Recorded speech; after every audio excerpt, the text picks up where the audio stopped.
My brother hid 7 plates of moldy food under his bed and let me discover the stench alone. Then, when I showed Mom the photos, he laughed and said, "You take cleanliness too seriously." I walked away. That was 8 months ago. This morning, he posted his new work badge online, begging for everyone's praise. My entire bloodline is filled with deadbeat men. I was 13 when I asked my mom why my 26-year-old brother Trent was still living at home, unemployed, with no girlfriend. She just sighed. "You better get used to it, because soon you'll be the one providing for him." I laughed. There was no way. I was going to move across the country the first chance I got, because my dad was somehow even worse than my brother. He had an income, but it was from reselling stolen goods in bulk. We basically had no relationship, so I'm not even sure if that's correct. I just remember being in senior year when I hadn't seen my dad for 2 weeks straight. It wasn't the most absurd thing in the world, but still enough for me to ask my mom where he was. She looked down at the ground. "He's arrested," she said with a whisper. I always felt bad for her. She was the only one in the family who actually worked and tried to be a good parent, so I gave her a hug and promised she wasn't alone in this. And I meant it. I got a job in the local Popeyes for 10 hours a week. I knew it meant my grades would inevitably take a hit, but at the time, I figured it was worth it, because at least this way my mom wouldn't have to worry about putting money into my dad's commissary. And even when I graduated with a 4.0 GPA, I declined all of the college acceptances, because I didn't want my mom to waste her life carrying the weight of the family alone. I took up 40 hours a week at Popeyes, as well as a freelance modeling job which paid around $1,000 a month, but only $200 was actually going into my pocket each month, because by this point, me and my mom were practically parenting 32-year-old Trent, who still hadn't figured it out, and I had become a walking credit card to my dad, who was always trading commissary items for favors from the inmates. And to top it all off, I was helping my mom pay off her heavily indebted credit card bill from when she was the sole earner of the house. I still remember my 19th birthday. I found myself blowing out the candles, wishing for a future. And that evening I reflected. I had gone from having a guaranteed place at Rutgers to being a parent of 2 deadbeat man babies. Anger boiled my blood. I thought about all the dinners my mom insisted on not eating to save money, how she could never say no to Trent and his impossible financial requests, how my dad had stranded her by being an R-word. I clenched my fists so hard my knuckles went white and stormed into my mother's room. I told her I'd keep providing for her and Dad, but Trent had to go. I didn't care where or how. I thought smoke was about to come out of her ears. "How dare you talk about your brother like that? He just needs some time." "Mom, are you serious?" I interrupted. "Look at him. He's a 300-pound spectacle. Mom, he couldn't even finish high school. He's never had a job before. He's taking advantage of you." She slapped me across the face, but her eyes were filled with regret and pain, not anger. I knew I had struck a chord. She told me to get out, because she didn't want to live with someone as cruel as me. I didn't argue, didn't shout back, didn't even pack up my stuff, just left. And as I sat in the car, the temples of my head began to throb. Something about seeing the regret in my mom's eyes gave me flashbacks. Suddenly, I was 15 again, giving my mom a pill for heartburn after she found out that Dad was not only cheating on her, but cheating on her with paid escorts, spending money that we didn't have. Then my mind jumped to when I was 17, and it was Trent's 30th birthday. To celebrate, he did a 24-hour video game marathon, meaning he spent all day and night shouting into his computer monitor, and my mom's sleep deprivation ended up costing her a promotion at work. As I sat in the car with my foot on the brake, I knew I had to do something. My mom had spent almost her entire adulthood being bullied, and it was time for Trent and my dad to pay the price. I turned off the car and went back inside. Mom was sitting on the couch with her head in her hands. She looked up, surprised to see me back so soon. "I'm sorry," I said, keeping my voice calm, "but we need to talk about this properly." She just nodded, looking exhausted. Over the next hour, I laid out the facts. We were spending almost $800 a month just on Trent's food and gaming subscriptions. Dad's commissary and phone calls were another $300. Meanwhile, my mom was working overtime at her job, and I was giving up my entire future to keep this family afloat. "I'm not saying we abandon them," I explained, "but they need to start contributing something." Mom finally admitted she was tired too. She agreed that something needed to change, but she wasn't sure how to make it happen. We stayed up late that night making plans. By morning, we had a strategy. First target, Trent. The next day, I called in sick to work and waited for Trent to wake up, which didn't happen until almost noon. When he finally stumbled into the kitchen looking for food, I was sitting at the table with my laptop. "Morning," I said, trying to sound casual. "Got a minute? I need your help with something." He grunted and opened the fridge, pulling out leftover pizza. "The internet's acting weird and I need to submit a job application," I lied. "Can you restart the router for me?" He complained, but eventually waddled over to the living room where the router was. That was step 1, getting him off his butt and moving. Step 2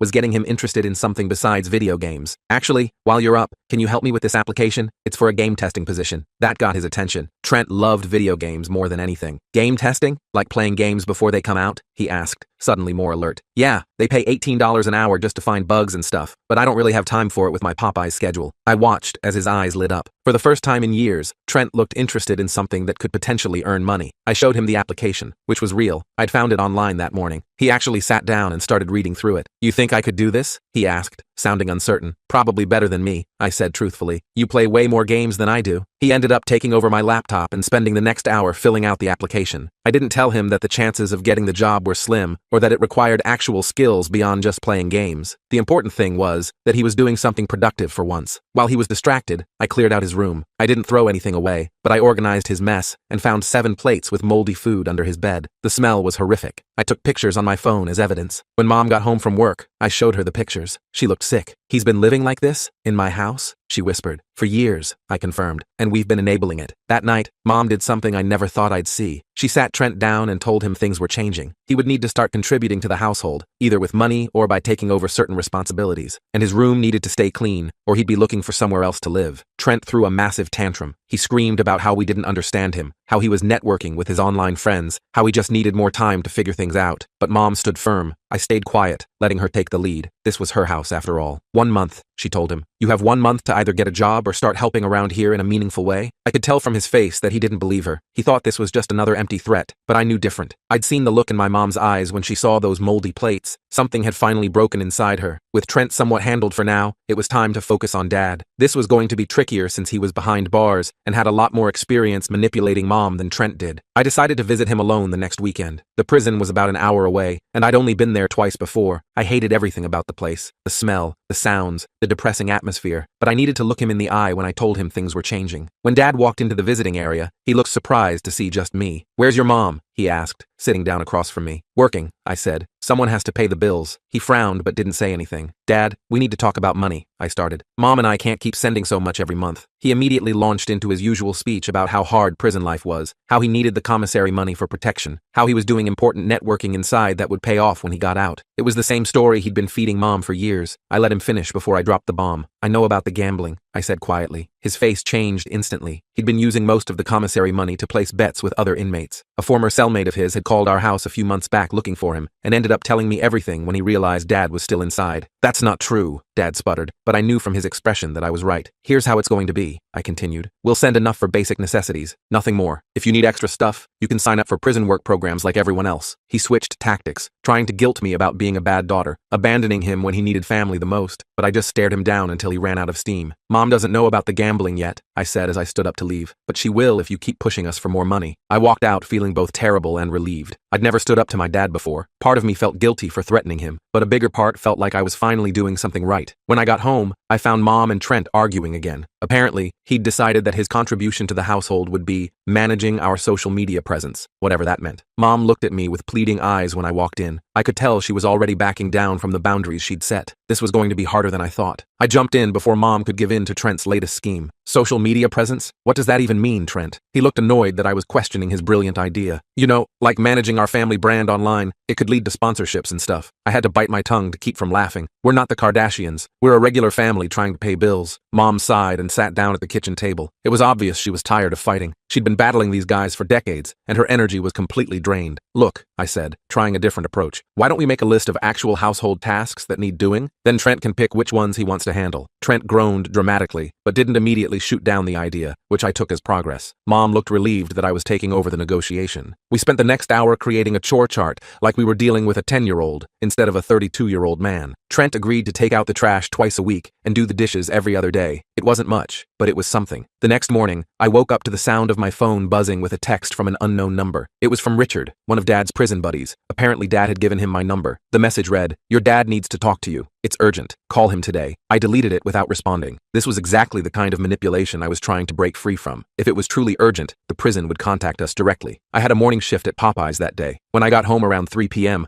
Mom was sitting on the couch looking worried. "Your father called," she said. "He says his commissary account is empty and he can't get basic toiletries." I sat down next to her. "I visited him yesterday, told him we're cutting back on the money we send." Her eyes widened. "You did what? Without talking to me first?" "Mom, he's gambling with the money we send. A former cellmate called and told me months ago. Dad's been lying about needing it for protection or whatever." Mom's face went through a series of emotions. Shock, disbelief, anger, and finally, a deep sadness. "Why didn't you tell me? I wanted to have proof first. I didn't want to upset you if it wasn't true." She nodded slowly, processing the information. "So what do we do now?" "We send him enough for actual necessities but nothing extra. He needs to learn he can't keep draining us." Mom agreed, but I knew she was still conflicted. She'd spent so many years responding to Dad's demands that changing now felt almost wrong to her. The next few days were relatively quiet. Trent actually did the dishes twice without being reminded, which felt like a miracle. I worked extra shifts at Popeyes and picked up another modeling gig. Things seemed to be moving in the right direction. Then came the phone call that changed everything. I was at work when my manager told me there was an emergency call from home. My first thought was that something had happened to Mom. I rushed to the phone. "Hello?" I answered, my heart pounding. "Hey, it's me," Trent said, sounding casual as if he hadn't just made me panic. "Mom wanted me to tell you that Dad's getting out early. Good behavior or something. He'll be home next week." I nearly dropped the phone. Dad wasn't supposed to be released for another 6 months. We weren't prepared for this. I'd been counting on having more time to get our lives in order before dealing with him in person. "Did she say anything else?" I asked. "Nah, she's out shopping for stuff for his room. Gotta go." My game's starting. He hung up before I could ask anything else. I stood there in shock for a solid minute before my manager asked if everything was okay. I mumbled something about a family emergency and asked if I could leave early. Thankfully, she agreed. When I got home, Mom was in Dad's old room, changing the sheets and dusting the furniture. She looked happier than I'd seen her in months. "Isn't it wonderful?" she said when she saw me. "The parole board approved his early release. He'll be home next Friday." I forced a smile. "Yeah, that's unexpected." "Did they say why?" "Good behavior and overcrowding, I think." I didn't ask too many questions. I'm just glad he's coming home. I wanted to remind her of all the problems Dad had caused, of how peaceful our home had been without him, but I couldn't bring myself to burst her bubble. She was genuinely happy, and that was so rare these days. Instead, I asked, "Where will he work? Has he mentioned any plans?" Mom's smile faltered slightly. "Well, he has some connections from before. I'm sure he'll figure something out quickly." Those connections were exactly what had landed him in prison in the first place. I bit my tongue and nodded. "I'll help you get the room ready," I offered, changing the subject. Over the next few days, Mom went into full preparation mode. She cleaned the entire house, stocked the fridge with Dad's favorite foods, and even bought him new clothes. It was like watching someone get ready for a first date, not the return of a convicted criminal who had drained our bank accounts for years. Trent, meanwhile, seemed completely unaffected by the news. He continued his regular routine of sleeping until noon, playing video games, and occasionally doing the bare minimum of chores we'd assigned him. The game testing job hadn't materialized, as I'd expected. I tried to stay positive, but deep down, I was terrified of what Dad's return would mean for our household. We'd barely started making progress with Trent. Adding Dad back into the mix felt like adding gasoline to a smoldering fire. The day before Dad's release, I decided to have one more conversation with Mom. I found her in the kitchen, preparing a welcome home meal for tomorrow. "Mom, can we talk about Dad for a minute?" I asked, trying to keep my voice neutral. She continued chopping vegetables. "What about him? I'm just wondering if we've thought about some ground rules for when he gets back. You know, about money and contributions to the household." She put down the knife and looked at me. "He just got out of prison. Don't you think we should give him some time to adjust before pressuring him?" "It's not about pressure. It's about setting clear expectations from the beginning. We've been working on getting Trent to contribute more. Shouldn't Dad be held to the same standard?" Mom sighed. "It's different with your father. He's been locked up. He needs time." "Mom, that's exactly what you've been saying about Trent for years. He just needs time. Meanwhile, we're the ones carrying all the weight." She turned back to her chopping, her movements more aggressive now. "I don't want to fight about this. Your father is coming home tomorrow, and I want it to be a happy day." I knew that pushing further would only cause more tension, so I backed off. But I made a private resolution that I wouldn't let Dad slide back into his old patterns without a fight. Friday arrived too quickly. Mom asked me to come with her to pick up Dad from the prison, but I made an excuse about not being able to get off work. The truth was, I couldn't bear the thought of watching their reunion. I knew Mom would be all smiles and forgiveness, and Dad would soak it up without any real remorse. Instead, I arranged to work a double shift at Popeyes. By the time I got home, it was after 10 p.m. I hoped everyone would be asleep, but as I pulled into the driveway, I could see the lights were still on, and there were unfamiliar cars parked outside our house. Inside, I found a full-blown welcome home party in progress. About a dozen people I'd never seen before were crowded into our living room. The air was thick with cigarette smoke, and empty beer cans littered every surface. Trent was actually socializing, looking more animated than I'd seen him in years, as he talked to a couple of sketchy-looking guys in the corner. And there, in the center of it all, was Dad. He looked older than I remembered, with more gray in his hair and new lines around his eyes. But his demeanor was exactly the same, loud, brash, the life of the party. Mom was in the kitchen, frantically making more snacks for the unexpected guests. She looked simultaneously happy and overwhelmed. Dad spotted me standing in the doorway and broke into a wide grin. "There's my girl," he shouted, making his way over to me. He pulled me into a bear hug that smelled like prison soap and cheap beer. I patted his back awkwardly, not returning the enthusiasm. "Look at you," he said, holding me at arm's length. "All grown up and beautiful. Your mom tells me you've been keeping things running around here. Always knew you were the responsible one." Before I could respond, one of his friends called him over, and he was gone, swept back into the celebration. I made my way to the kitchen to check on Mom. "Who are all these people?" I asked, helping her arrange crackers on a plate. "Friends of your father's," she said vaguely. "They wanted to welcome him home." "Friends from where? Prison?" She shot me a warning look. "Be nice. This is a special day for him." I bit back a sarcastic response and continued helping with the food. The party went on until nearly 2 a.m., with people coming and going throughout the night. I stayed in the kitchen as much as possible, avoiding the increasingly rowdy crowd in the living room. When the last guest finally left, I started cleaning up the mess while Mom showed Dad to their bedroom. Trent had disappeared hours ago, presumably to sleep off whatever he'd been drinking. As I was taking out a trash bag full of beer cans, I noticed something fall out of one of Dad's friend's jackets that had been left on a chair. It was a small bag of white powder. I froze, staring at it in horror. This was not just a harmless welcome home party. These were the same kinds of connections that had landed Dad in prison in the first place. I quickly picked up the bag and flushed the contents down the toilet. Then I went to my room and locked the door, my mind racing. Dad had been home less than 24 hours, and already our house was filled with drugs and criminals. This was exactly what I'd been afraid of. The next morning, I woke up to the sound of laughter coming from the kitchen. I found Mom and Dad sitting at the table, drinking coffee and looking like a normal married couple. The house had been cleaned up, no evidence of last night's party remaining. "Morning, sleepyhead," Dad said cheerfully. "Your mom made pancakes." I mumbled a greeting and poured myself some coffee. Mom looked happier than I'd seen her in years, practically glowing with joy at having her husband back. It made what I needed to say even harder. "Dad, can we talk about last night?" I asked, sitting down across from him. His smile faltered slightly. "What about it? Too loud for you?" "It's not the noise. It's the people you had here. I found drugs in the living room after everyone left." Mom gasped. "What? No, that can't be right." Dad's expression hardened. "You going through my friend's belongings now? Playing cop in my house?" "I wasn't going through anything. It fell out of someone's jacket. And this isn't just your house. We all live here, right? Because you've been so generous, letting your old man come back to his own home." His voice dripped with sarcasm. Mom jumped in. "Nobody's saying you're not welcome, Richard. But if your friends brought drugs here, that's a problem. You're on parole." Dad rolled his eyes. "It was probably just some weed. Don't be so dramatic." "It wasn't weed," I said firmly, "and you know it." He stood up abruptly, his chair scraping against the floor. "I don't need this interrogation on my first morning home. I'm going out." "Where?" Mom asked, looking worried. "To see some people about a job," he snapped, grabbing his jacket and keys. After the door slammed behind him, Mom turned to me with tears in her eyes. "Did you have to start a fight immediately? He just got home." "Mom, I'm trying to protect us. He can't have people bringing drugs into our house. He could get sent back to prison, and we could get in trouble too." She wiped her eyes. "I know, but couldn't you have waited a few days? Let him settle in first?" I felt a pang of guilt at her distress, but I stood my ground. "The longer we wait to set boundaries, the harder it gets. We've learned that with Trent." Speaking of Trent, he chose that moment to shuffle into the kitchen, looking hungover. "Why was Dad yelling?" he asked, rummaging through the fridge. "Your sister found drugs after the party last night," Mom explained. Trent didn't even look surprised. "Yeah, Jordan and Charles were definitely on something. They offered me some, but I said no." Mom and I exchanged shocked looks. At least Trent had enough sense to turn down hard drugs, but the casual way he mentioned it was disturbing. "Did Dad know they brought drugs?" I asked. Trent shrugged. "Probably. They were his friends from before he went in." This confirmed my fears. Dad wasn't planning to change his ways at all. He was jumping right back into the same lifestyle that had gotten him arrested. Dad didn't come home that night, or the next. Mom tried calling his cell phone repeatedly, but it went straight to voicemail. By the third day, she was in a complete panic. What if something happened to him? What if he's been arrested again? "We should call the hospitals," she fretted. I tried to be supportive, but part of me was relieved he was gone. The house was peaceful again, and we'd fallen back into our routine. On the fourth day after his disappearance, I came home from work to find Dad sitting on the couch like nothing had happened. He had a new cell phone, new clothes, and a wad of cash that he was counting on the coffee table. "Where have you been?"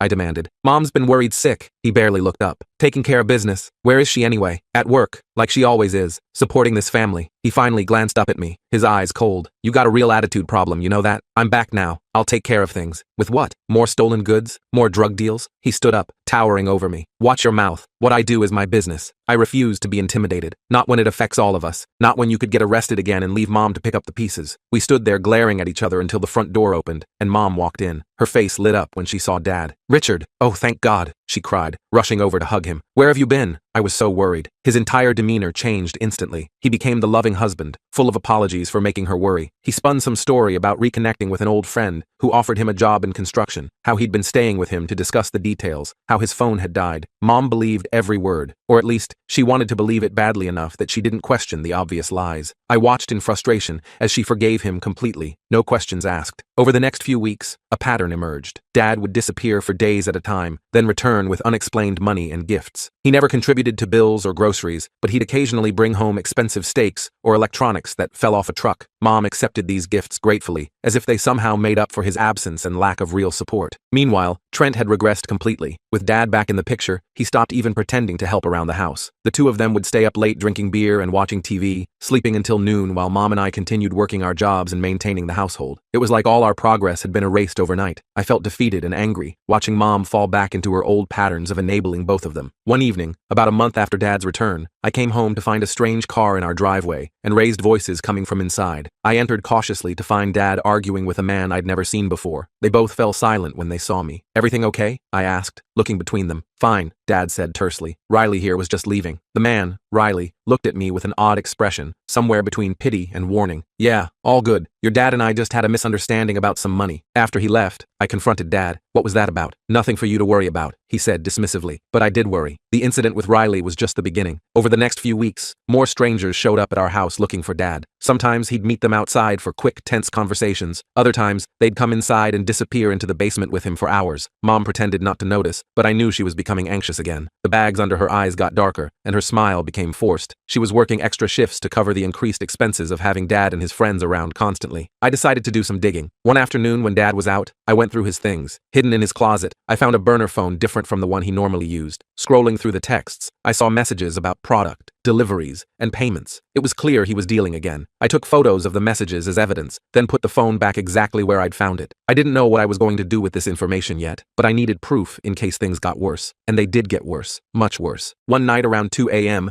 I was awakened by the sound of breaking glass. I crept downstairs to find Dad in the kitchen, clearly drunk or high, rummaging through Mom's purse. What are you doing? I asked from the doorway. He jumped, then glared at me. Mind your own business. That's Mom's purse. It is my business. He abandoned the purse and moved toward me, his movements unsteady. You think you run this house now? You think you can tell me what to do? I stood my ground. I think you're stealing from Mom to support your habit. He laughed, an ugly sound. My habit? I'm making money, kid. More than you and your mother combined. Then why are you going through her purse at 2 a.m.? His face darkened. I need some cash for a business opportunity. She'd want me to take it if she was awake. Then wake her up and ask her. We stood there in a standoff until he finally backed down, muttering curses as he stumbled out of the kitchen. I stayed awake the rest of the night, sitting on the stairs to make sure he didn't try again. The next morning, I waited until Dad left the house, then showed Mom the photos I'd taken of his burner phone messages. He's dealing again, Mom. And last night I caught him trying to steal money from your purse. She stared at the photos, her hands shaking. Maybe it's not what it looks like. Maybe, Mom, stop. You know exactly what this is. He hasn't changed. He's never going to change. She broke down crying then, all the hope and joy she'd felt at his return crumbling away. I hated seeing her like this, but we couldn't keep living in denial. What do we do? She asked through her tears. We need to give him an ultimatum. Either he gets clean and finds legitimate work, or he can't stay here anymore. She nodded slowly, though I could tell she was terrified of confronting him. You're right, but let me be the one to talk to him. I agreed, even though I doubted her ability to stand firm against his manipulation, but it had to be her decision. That evening, Mom sat Dad down in the living room. I stayed in the kitchen, close enough to hear but giving them space. She was gentle but firm, telling him she knew about the dealing and that it had to stop. She offered to help him find legitimate work, to support him through making a real change. At first, he denied everything. When that didn't work, he turned to anger, accusing her of spying on him and not trusting him. Finally, when he realized she wasn't backing down, he switched to remorse, promising he would change, begging for another chance. It was textbook manipulation, and I held my breath, waiting to see if Mom would fall for it again. To my surprise and relief, she held firm. I love you, Richard, she said, her voice stronger than I'd heard it in years. But I can't keep doing this. You need to make a real change, or you need to leave. He stormed out, slamming the door behind him. Mom came into the kitchen looking drained but determined. You did great, I told her, giving her a hug. He'll be back, she said, and he'll try to convince me he's changed. I need you to help me stay strong. I will. We'll do this together. The next few days were tense. Dad came home late every night, avoiding Mom and me. Trent seemed confused by the changing dynamics, but stayed out of it, retreating further into his gaming world. Then came the night that changed everything. I was working a late shift at Popeye's when I got multiple missed calls from Mom. When I finally had a break and called her back, she was hysterical. The police are here, she sobbed. They've arrested your father again. They found drugs in the house. My heart sank. Are you okay? Is Trent okay? We're fine, but they searched everything. They're saying your father was operating a distribution network. I left work immediately and rushed home. The police were still there, combing through our belongings. Mom sat on the couch, looking shell-shocked. Trent was actually being useful for once, making her tea and trying to calm her down. One of the officers pulled me aside to ask some questions. I told him truthfully that I'd suspected Dad was dealing again, but didn't have concrete proof beyond some text messages I'd seen. The officer seemed sympathetic, assuring me that they knew the family wasn't involved in Dad's operation. After they finally left, Mom, Trent, and I sat in the living room in stunned silence. What happens now? Trent asked, sounding younger than his 32 years. Dad goes back to prison, I said, probably for longer this time. Mom wiped her eyes. I should have kicked him out when you first showed me those messages. This is my fault. No, I said firmly. This is Dad's fault. Only his. He made these choices. We sat together late into the night, processing what had happened. For all the pain and chaos Dad had caused, his arrest had done something unexpected. It had united the three of us in a way I hadn't thought possible. The next morning, I woke up to find Trent in the kitchen, awkwardly trying to make breakfast. He'd burned the toast and spilled orange juice everywhere, but he was trying. What are you doing? I asked, genuinely surprised. He shrugged, looking embarrassed. Thought Mom could use a break. It was a small gesture, but it gave me hope. Maybe, just maybe, this crisis could be the turning point we needed. Over the next week, something shifted in our household. With Dad gone and the reality of his choices impossible to ignore, both Mom and Trent seemed to wake up from a long spell of denial. Mom began talking about selling the house and moving to a smaller place, something more manageable on her income. Trent, in a shocking turn of events, asked me to help him look for a job online. He was terrible at it. His resume had more gaps than content, but he was actually trying. I noticed small changes in Trent first. He started picking up after himself more often. He began asking me questions about how bills worked and seemed genuinely concerned when he learned how much Mom was paying for everything. One evening, he even volunteered to cook dinner. It was just frozen pizza, but the fact that he'd thought of it at all was surprising. As weeks passed, I helped Trent apply for several jobs. He'd get frustrated easily and would sometimes slip back into his old habits, gaming for hours instead of following up on applications. But unlike before, he'd catch himself and try again the next day. It wasn't a dramatic transformation, but these small steps showed he was trying to change. After his third interview rejection, Trent actually came to me looking disappointed rather than entitled. What am I doing wrong? He asked, sitting heavily at the kitchen table. Job hunting is tough for everyone, I said, but especially when you don't have experience. Maybe try something entry-level, like a warehouse position. He nodded thoughtfully. I could do that. I'm pretty strong even if I'm out of shape. I helped him apply for a warehouse job that afternoon. To my surprise, they actually called him back for an interview. Mom and I spent hours coaching him on what to say, how to dress, basic interview etiquette. He was nervous, but determined. The day of the interview,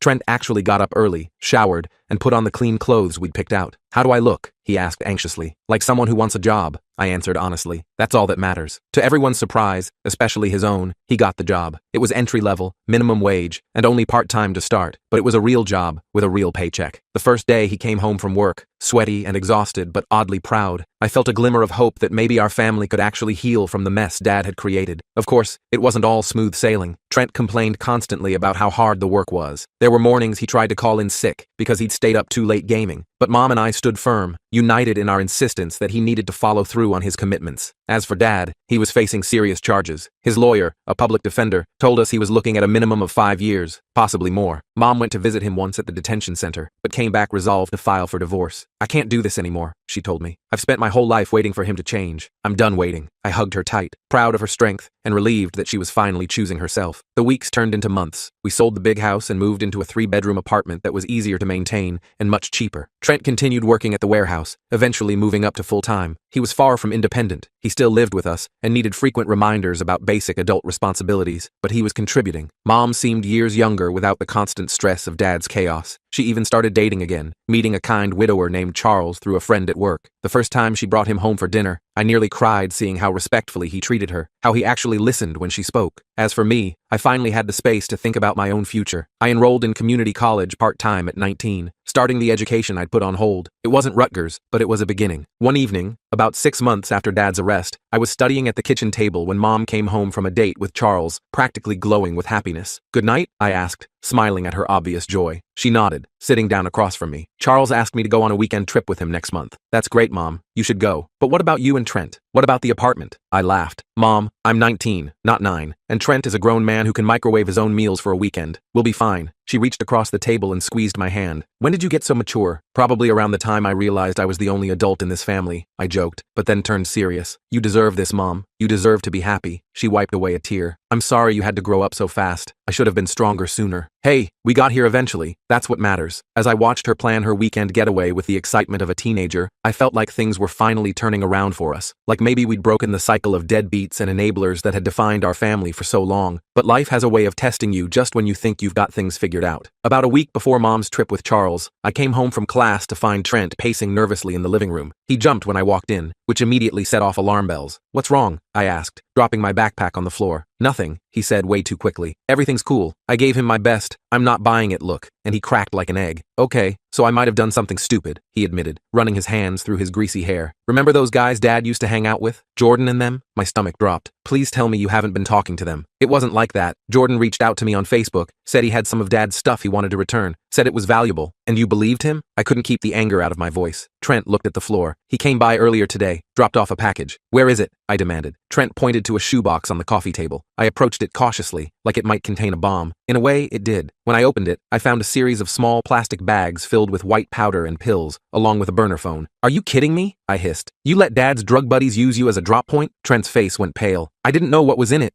Jordan said it was watches and jewelry Dad had left with him for safekeeping. I wanted to scream at him for being so naive, but the panic in his eyes told me he genuinely hadn't known. This was exactly how Dad had probably gotten started, doing favors for friends that slowly pulled him into the trade. We need to get rid of this, I said firmly. Right now. But what about Jordan? He said he'd be back tomorrow to pick it up. You're not going to be here tomorrow. You're going to call in sick to work and stay with that friend of yours. What's his name? Morgan? Morgan, Trent confirmed. But what are you going to do? I'm going to handle it, I said, though I had no idea how. But first, we're flushing these drugs. Trent followed me to the bathroom where I emptied each bag into the toilet, watching the powder dissolve in the water. The pills took a few flushes, but eventually everything was gone except the phone. I wrapped it in a washcloth and smashed it with a hammer, then divided the pieces between 3 different trash bags. What do I tell Jordan when he asks about his stuff? Trent asked, looking genuinely scared for the first time. Nothing. You're not going to talk to him ever again. Block him on everything. After making sure Trent had packed an overnight bag and called Morgan to arrange his stay, I drove him across town. On the way, I gave him a crash course in why you don't accept mystery packages from your convicted father's criminal associates. I really didn't know, he repeated for the 10th time as I pulled up to Morgan's apartment building. I believe you, I sighed, but you've got to start thinking, Trent. You're too old to be this naive. He nodded, looking embarrassed. What about Mom? Should we tell her? Absolutely not. She's finally happy for once. I'll handle Jordan. After dropping Trent off, I drove home and spent the night researching Jordan on social media. I found his profile easily enough. He wasn't exactly trying to hide. His page was filled with photos of him partying, showing off cash and expensive watches. Typical dealer behavior, flaunting wealth with no visible job. The next day was Friday, and I called in sick to both work and school. I didn't know exactly when Jordan would show up, but I wanted to be ready. Around 11 a.m., a black Dodge Charger pulled into our apartment complex, and Jordan stepped out wearing designer sunglasses and a jacket that probably cost more than our monthly rent. I watched from the window as he swaggered to our door and knocked. Taking a deep breath, I opened it. His smug expression faltered when he saw me instead of Trent. Where's your brother? Not here, I said, blocking the doorway. And neither is whatever you left with him. Jordan's face hardened. Where is it? Gone. And don't bother threatening me or him. I've already documented everything and sent it to multiple people. If anything happens to us, it goes straight to the police. I was bluffing, but he didn't know that. Jordan studied my face, trying to determine if I was serious. Your daddy know you're messing with his business? He asked. My dad's in prison because of his business, I shot back. And we're done being collateral damage. Find another family to destroy. Jordan stepped closer, trying to intimidate me with his height. You have no idea who you're dealing with, little girl. Neither do you, I said, standing my ground. Now get off our property before I call the cops and report a drug dealer harassing me. I've got your license plate and plenty of witnesses around this complex. I gestured to the nosy neighbor across the way, who was blatantly watching our interaction from her window. Mrs. Patterson might be a pain sometimes with her complaints about our TV being too loud, but right now her surveillance hobby was exactly what I needed. Jordan followed my gaze to Mrs. Patterson, then looked back at me with pure hatred, but he backed up. This isn't over, he growled. Yes, it is, I said, and closed the door in his face. I watched through the peephole as he stormed back to his car, punched the hood once, then drove away. My knees nearly buckled with relief once he was gone. I had no idea if my bluff would hold, but at least I'd bought us some time. I called Trent immediately to update him. Is it safe for me to come home? He asked. Maybe give it another day, I suggested, just to be sure. That evening, I sat Mom down and gave her a sanitized version of events, saying one of Dad's old friends had stopped by looking for him and seemed sketchy. I didn't mention the drugs or the threat, just that I thought we should be careful about opening the door to strangers. Mom looked worried. Should we call the police? Not yet, I said. He didn't actually do anything illegal, but maybe we should think about moving again, somewhere Dad's friends don't know about. She nodded slowly. I've been thinking that anyway. This place has too many bad memories. The next day, Trent came home, and life went back to normal, or what passed for normal in our family. Mom went on her weekend trip with Charles and came back looking happier than I'd seen her in years. Trent continued working at the warehouse, and I kept up with my classes. I started to think maybe the Jordan situation was actually over. 3 weeks passed without any sign of him. Then the notes started appearing. The first one was tucked under our windshield wiper, just a plain white paper with "watching you" printed on it. It could have been random, but the timing felt too suspicious. The second note came a few days later, slipped under our apartment door. Payback coming. I kept both notes from Mom, but showed them to Trent, who went pale. What do we do? He asked, his voice shaking. We move, I said decisively, sooner rather than later. That night, I discussed it with Mom, framing it as wanting a fresh start in a different neighborhood, closer to my college. She was hesitant at first. We'd only been in this apartment for a few months, but eventually agreed it made sense. Charles mentioned his building has a vacancy, she suggested. It's a secure complex with cameras and everything. The thought of living in the same building as Mom's boyfriend was a little weird, but security sounded pretty good right about now. We arranged to see the apartment that weekend. Charles's building was much nicer than ours, an actual locked entrance, hallway cameras, and a small gym in the basement. The apartment itself was similar in size to our current place, but freshly renovated. More importantly, it was in a completely different part of town, and the building required visitors to be buzzed in. We signed the lease that day and started packing immediately. I was so paranoid about Jordan finding out where we were moving that I insisted we tell absolutely no one our new address except Charles and Morgan. Moving day arrived without incident. Trent had actually saved enough from his warehouse job to rent a small moving truck, which felt like a minor miracle. As we loaded the last of our belongings, I kept scanning the street for Jordan's black Charger, but there was no sign of him. The new apartment complex felt safer immediately. Just the act of having to be buzzed in made me breathe easier. We spent the first night unpacking the essentials and ordering pizza, all three of us giddy with the feeling of a fresh start. Around midnight, as I was making up my bed, my phone buzzed with a text from an unknown number. "New place is nice, locks won't help." My blood ran cold. I checked all the windows and doors twice, then sat awake until dawn, jumping at every noise. When morning came, I showed the text to Trent, but kept it from Mom. She was finally happy with Charles. I didn't want to ruin that. "We need to go to the police," Trent said after seeing the message. "And tell them what? We flushed a bunch of drugs that we can't prove existed? That some guy is sending us vague, threatening texts?" I didn't mention my biggest concern, how Jordan had found our new address. Someone must have told him, maybe a former neighbor, or perhaps he had connections that worked for the moving company. The building had security, but it wasn't Fort Knox. A determined person could follow someone inside, or claim to be delivering something. "Then what's your plan?" Trent challenged, actually showing some backbone for once. I didn't have one, and that terrified me. For the next week, I was constantly looking over my shoulder. I walked Mom to her car every morning and made sure Trent never went anywhere alone. No more texts came, but the damage was done. I couldn't shake the feeling we were being watched. Then came the break-in. I got home from class to find our apartment door slightly ajar. Heart pounding, I called Trent, who was at work, and Mom, who was with Charles, confirming both were safe. Then I called the building manager, who came up with me to check the apartment. Nothing was stolen. In fact, nothing was even disturbed, except for my bedroom. On my pillow sat a small plastic bag of white powder with a note. "Next time it goes to the cops, with your fingerprints." I flushed the drugs immediately, before the building manager could see them. When he asked if anything was missing, I lied and said no, everything was fine. I didn't file a police report. I couldn't risk them finding drug residue in our apartment, not with Dad's history. That night, I made a decision. This had to end, and I was done being reactive. It was time to take the fight to Jordan. The next day, I skipped class and drove to the address I'd found on Jordan's Facebook page. It was a flashy condo in a gentrifying area of town. I parked across the street and waited, rehearsing what I would say. Around noon, Jordan emerged from the building, getting into his Charger. Instead of confronting him, I followed at a distance. He drove to a small coffee shop and went inside. Through the window, I could see him meeting with another man, older, better dressed, probably his supplier. I took photos with my phone,